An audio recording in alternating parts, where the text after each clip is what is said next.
Have you ever had one of those moments, where you feel completely misunderstood, or maybe you try to connect with someone and it just falls flat? Yeah, leaving you feeling even more isolated than when you started. It's that whole sometimes really awkward journey, isn't it? Finding yourself trying to genuinely connect. Exactly. And that's pretty much what we're diving into today. For this deep dive, we've really gotten into Gail Honeyman's amazing novel, Eleanor Oliphant is Completely Fine. And our mission really is to unpack that whole journey, from deep, deep isolation to those first sort of fragile little threads of connection. And how those small, sometimes completely unexpected acts of kindness can just, change everything for someone. Absolutely. So our goal today, we want to unpack what it really means to be completely fine. Because often, the way people seem on the outside, it masks so much struggle underneath. Or even incredible resilience sometimes. Right. So we'll explore Eleanor's world, which is very unique. We'll look at what starts to kind of unravel her isolation and ultimately the power of real human connection. Let's get into it. Okay, so Eleanor Oliphant. Her life is just defined by this extreme precision.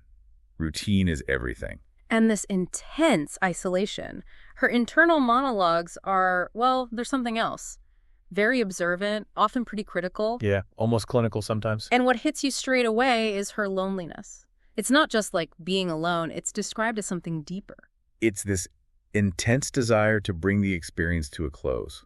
That's the quote. Like, she feels the feeling of loneliness itself needs to end. And she believes it's not something you can just fix by, sheer willpower or just getting out more. It's profound for her. Definitely. And you really get a sense of how cut off she is when she talks about her phone. Oh, yeah. It hardly ever rings. When it does, it's usually like telemarketers asking about payment protection insurance. And her reaction. She says, she whispers, "I know where you live," and then hangs up really, really gently. Wow. Okay. She straight up says, "No one's been in my flat this year apart from service professionals." Well, that's stark. And she feels so lightly connected to the earth that the threads that tether me to the planet are gossamer thin spun sugar. Such a powerful image, just barely hanging on. And this detachment, it really comes out in how she sees other people, doesn't it? Often quite critical, maybe as a shield. Oh, absolutely. Like that unforgettable doctor's visit where she's worked out her back pain is caused by her breasts. Which she weighed using kitchen scales. It's funny, but also, it shows how she tries to apply this rigid logic to everything, even social discomfort. Trying to make sense of a world she just doesn't quite get. Exactly.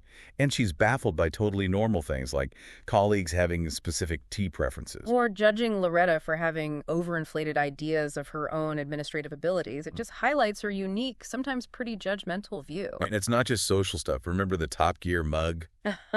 Holding the perfect amount of vodka? Yeah, thereby obviating the need for frequent refills. It's a tiny detail, but it tells you so much about her coping mechanisms, her self-medication.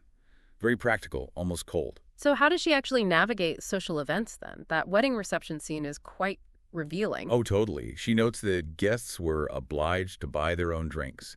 Sees terrible people danced in a terrible way to terrible music. And her conclusion? I sat on my own and no one asked me to dance, and I was absolutely fine with that.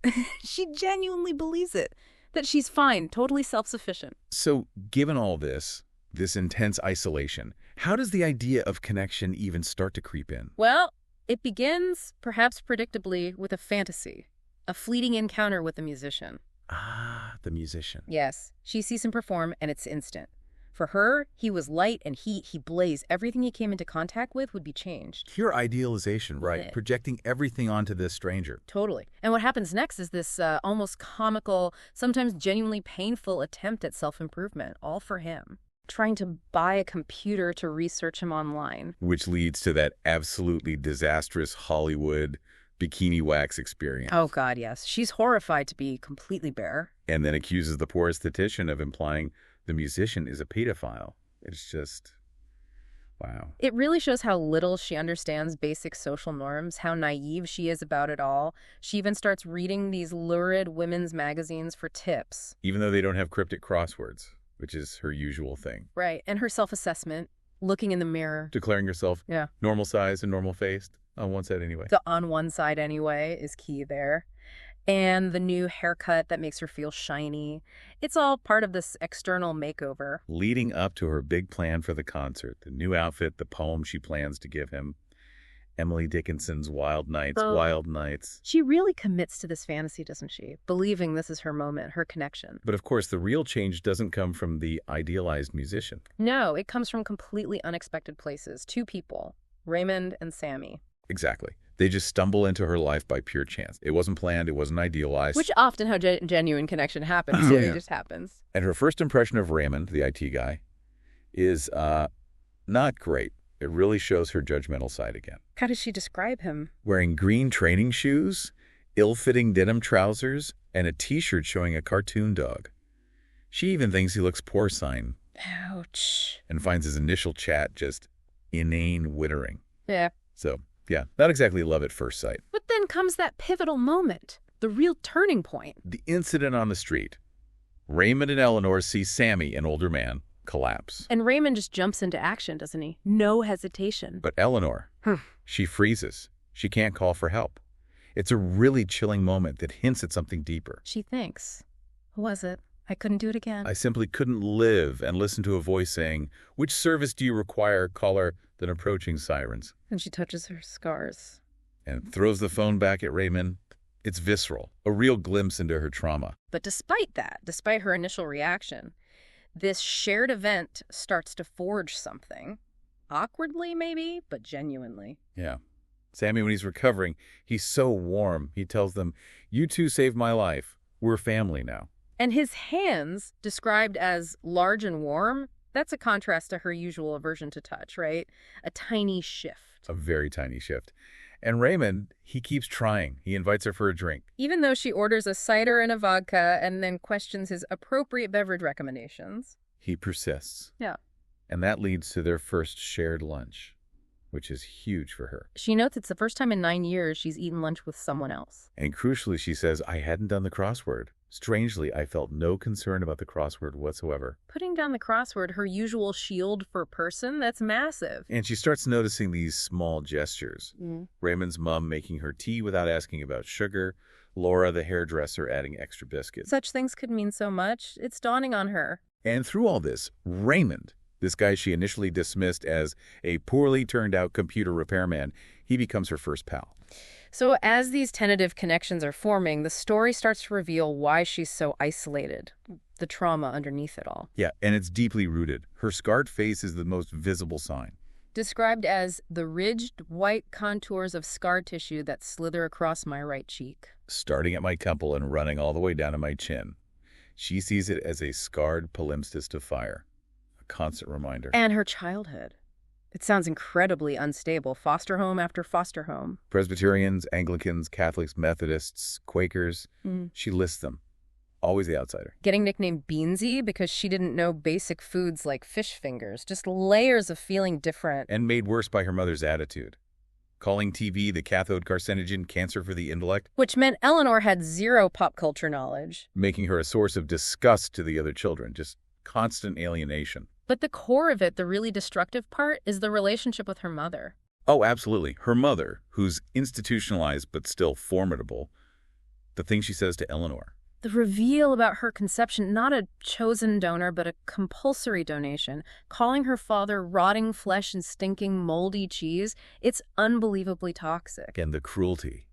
Screaming, "Shut your lying little cake hole" at her. And using the scars against her. Remember how you got them, Eleanor. Was it worth it? For her, it's psychological torture. It completely warped her sense of reality, her self-worth, made real connections seem impossible, dangerous even. And then the devastating truth comes out in therapy about the fire. She died in the house fire. Mummy started it on purpose. God. We weren't meant to survive, but somehow I did. My little sister didn't, though. Marianne. And her memory of it. Smoke, gray, hazy, deadly smoke, and screams my own and hers. It's the central trauma. Explains so much. And on top of all that, there's Declan, the abusive ex. Where sex was regular or whenever he wanted to, but he never really touched me. Physical intimacy completely disconnected from emotion. And it ended violently. Crying with pain because he'd broken my arm and 2 ribs when I'd finally asked him to move out. It's just layer upon layer of trauma and abuse. Which feeds into her idea that loneliness is the new cancer. Yeah. A shameful, embarrassing thing brought upon yourself. And that for her, dying of loneliness is not hyperbole. It feels like a real physical threat. So with all this history, this weight she's carrying, it leads her to a breaking point. The concert, the big plan with the musician, it doesn't end well. No, it ends in total disillusionment.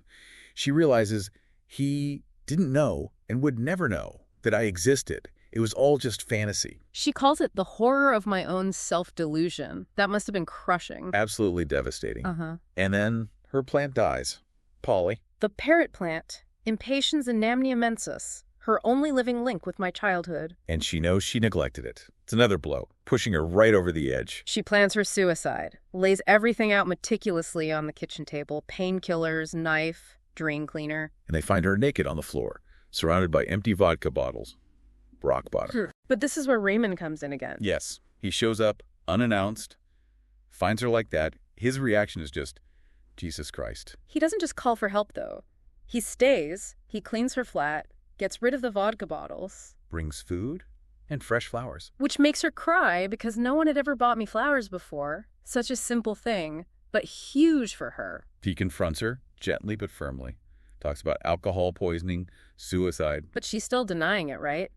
Raymond, I simply had a bit too much vodka after a stressful evening, that's all. Total denial. Yeah. It's hardly symptomatic of an illness. But Raymond doesn't back down. He keeps showing up. Even when she can't tell him everything, saying, you haven't met Mummy, his steady presence is what saves her. That consistent, empathetic support, it's powerful. And this marks the beginning of her actual healing journey. Slowly, steadily, driven by these connections. Therapy is a big part of it. With Maria Temple. Though she fights it at first, tells Maria to go to hell. But Maria sees through it, notes that anger was good, and slowly, carefully helps Eleanor face the truth about Marianne, about the fire. Painful, but necessary. And all the while, Raymond is just there, a constant. Checking in daily, his face the opposite of inscrutable. You always know he cares. Bringing her little gifts, a helium balloon, cat food, telling her, you deserve to have nice things. And his mom, Mrs. Gibbons, offers this sense of ordinary luxury. Sponge cake, kindness, making Eleanor feel like easy, pleasant company. These aren't grand romantic gestures. They're small, consistent acts of care. And Raymond is honest with her about her mother's supposed travels. And when Eleanor finally tells him the truth about the fire, about Marianne, he's just there for her, genuinely caring. They start sharing laughter, apologizing to each other. She feels vulnerable and yet very relaxed and comfortable. And then that moment of acceptance. We're pals now, right?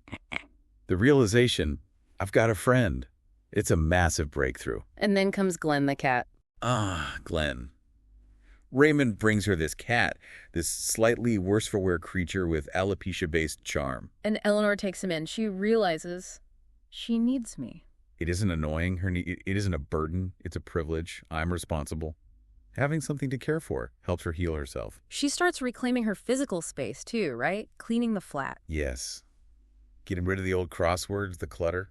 Realizing it looked like I felt unloved, uncared for. And cleaning it makes her feel happy, light, calm, as though I'd swallowed sunshine. That link between outer space and inner state. And all this leads to this huge internal shift. She starts listening to her own voice. The voice in my own head, my own voice, was actually quite sensible and rational. I was getting to quite like my own voice, my own thoughts. It made me feel like me, finding herself, literally. And she starts challenging her old judgments, sees a fox drinking from a Starbucks cup and just thinks, what of it? Yeah, letting go of that rigid thinking, embracing a bit of absurdity, realizing you just don't know, Eleanor, about people. She goes back to work, gets flowers, well wishes, even gets promoted. Her boss tells her, the place wouldn't be the same without you, Eleanor. You're an institution. She's being seen, valued. And she finally confronts her mother, stands up to her, states the facts. The project wasn't the answer, Mummy. It was wrong of you to tell me that it was. Reclaiming her own story. And her big realization comes down to something so simple, yet so huge. In the end, what matters is this. I survived. And then, quietly, to Raymond. I survived, Raymond. Feeling both lucky and unlucky and grateful for it, accepting the complexity. And when she sees that news about the musician, Johnny Lomond, and his bitter tweet, she gets it. The singer wasn't ever the point, really. In my eagerness to change, to connect, I'd focus on the wrong thing, the wrong person. She wasn't a catastrophic disaster. She was finding herself not guilty. Wow, that's powerful self-acceptance. And then the hug. Raymond hugs her. And the feeling, nothing short of miraculous. Her arms come up around him, tentatively at first, the better to bury myself into the embrace. It's the culmination, isn't it? She's finally arrived at a new definition of fine. Exactly. Not perfectly isolated or living in a fantasy, but embracing vulnerability, accepting help, finding real, messy, authentic connection. What an incredible journey. This deep dive really shows Eleanor moving from just unimaginable loneliness and trauma To building this life, a life with real connection, real self-acceptance. And it happened because she finally, bravely let people in, faced her past. So, thinking about Eleanor's story, what really stands out to you listening right now? How does her journey maybe make you think differently about what being fine means or about connection itself? Yeah, because her story is such a powerful reminder, I think, that sometimes the connections that change our lives the most, they don't come from chasing some perfect ideal or following some grand plan. No, they often come from just noticing the quiet, steady kindness of the unexpected people who are already right there. Right beside us. So maybe the thought to leave you with is this. What small gestures might you be overlooking in your own life? The little things that might actually be the foundation for something deeper, more meaningful.